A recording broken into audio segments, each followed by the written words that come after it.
Hi everybody, welcome back to my channel, Nonstop Talking with your girl here, Vivian Liu. The Unpopular Opinions Book Tag is actually my favorite book tag.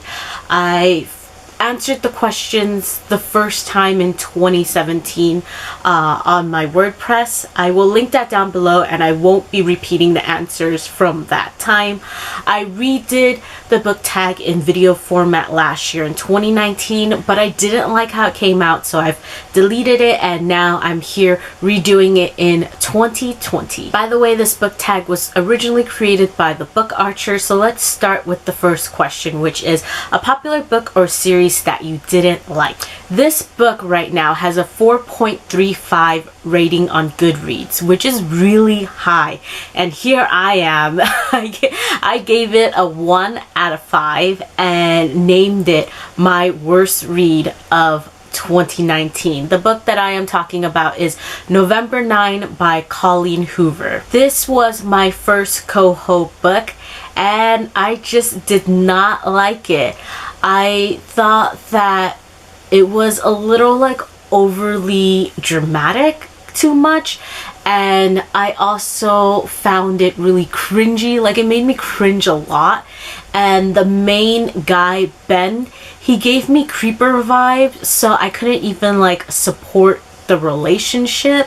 I do plan on giving Colleen Hoover another try, so let me know in the comments which book I should pick up that is nothing like November 9. The next question is a popular book or series that everyone else seems to hate but you love. I wouldn't say that everyone hates this author or book series. People either really love her and her books, or they hate everything that she writes. And the person I'm talking about is Sarah J. Maas. I haven't finished the Throne of Glass series yet, but I'm all caught up with the ACOTAR series. I love the ACOTAR series. I actually don't really mind that there's gonna be more books. I am looking forward to Cassian and Nesta's story. So yeah, I'm ACOTAR trash and Sarah J. Maas trash, and that's that. The next question is a love triangle where the main character ended up with the person you did not want them to end up with, or an OTP you don't like. Have you ever read this? It's kind of old, this manga series. It's by Ai Yazawa.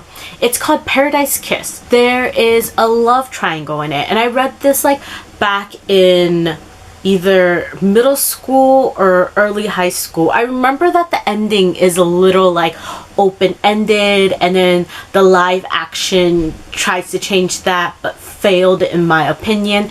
But yeah, I just remember finishing the series and just being really disappointed what happened like romance-wise in the story. It's been a while since I've read Paradise Kiss, and I feel like maybe I should reread it. The art is actually like really awesome, and I loved the fashion in it. The next question is a popular book genre that you hardly reach for. So previously I stated historical fiction, and that still is true to this day 3 years later, but I've realized in comparison to historical fiction, I read even less classics. I used to read classics for school and required reading, and now like I kind of want to get back into reading classics. So let me know which classics I should pick up that will kind of get me into the swing of things and interested in reading classics again. The next question is a popular or beloved character that you do not like. I read Leah on the Offbeat last year and I didn't like it. My biggest problem with that book is just that I didn't like Leah as a character. It seems from Goodreads reviews that a lot of people disagree with me on this, but I personally found Leah to be very negative, and I didn't like how she was kind of leading people on. So yeah, Leah irked me, and thus I didn't like the book, and yeah, Leah's my answer. The next question is a popular author that you can't seem to get into.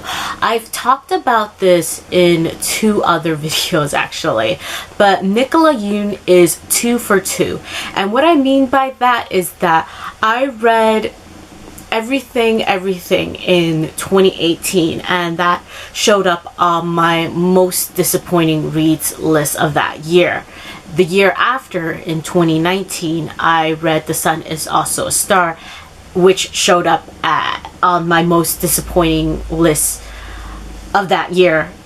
And so, I don't know, there's just something about Nicola Yoon's writing and me that just don't vibe and connect well. I can't really pinpoint what it is, but I feel like if there's like a new Nicola Yoon book that does get published, I'll probably give it another try and then see from there if it's just seriously like we just don't click, her as a writer and me as a reader. The next question is a popular book trope that you're tired of seeing. I read a lot of romance novels, and I'm beginning to learn that I'm not a big fan of second chance romance, and I also don't like cheating storylines or plot lines. And previously I stated that I hate seeing romance stories where like a surprise pregnancy brings the couple together. That one still very much stands. So I mean, I'm being kind of like very particular about this question, but in the romance genre, I don't like to see those things happen. The next question is a popular series that you have no interest in reading. Because there is a TV show, I don't think I'll ever read Game of Thrones. In addition, the books are huge, and at this rate, we don't even know if the series is ever gonna be completed.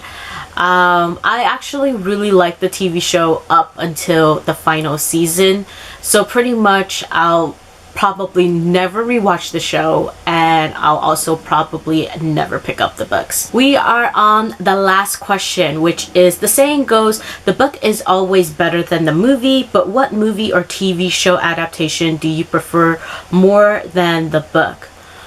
Ooh, this one's really difficult. I don't know if I have an answer for it. I know in my last one, I talked about how I like the live action of Hanayori Dango more than the manga. But give me some time to think about this. Okay, so I was looking up some stuff online and now I have an answer. So my answer is The Silence of the Lambs. I watched the movie back in high school, and it's one of those films that just stuck with me, and I would probably consider it one of my all-time favorites. Last year, I picked up the audiobook for The Silence of the Lambs, which is really awesomely narrated by Kathy Bates, by the way. And although I thought like as a storybook, it was great, I personally think like there's just something about the movie that's better. I feel like it's probably because like there's Jodie Foster and Anthony Hopkins, and they were really amazing in it, and I don't think anyone will like forget the way that Hannibal Lecter says Clarice. Like, I can't do it, but like just that way that like the name is said, it's just so haunting. Yeah, so that's my answer. I do think that the movie for The Silence of the Lambs is better than the book. All right, that's it. I think I've answered all the questions, right? Anyways, outro time. Like, comment, subscribe. See you in my next video whenever that is. Bye!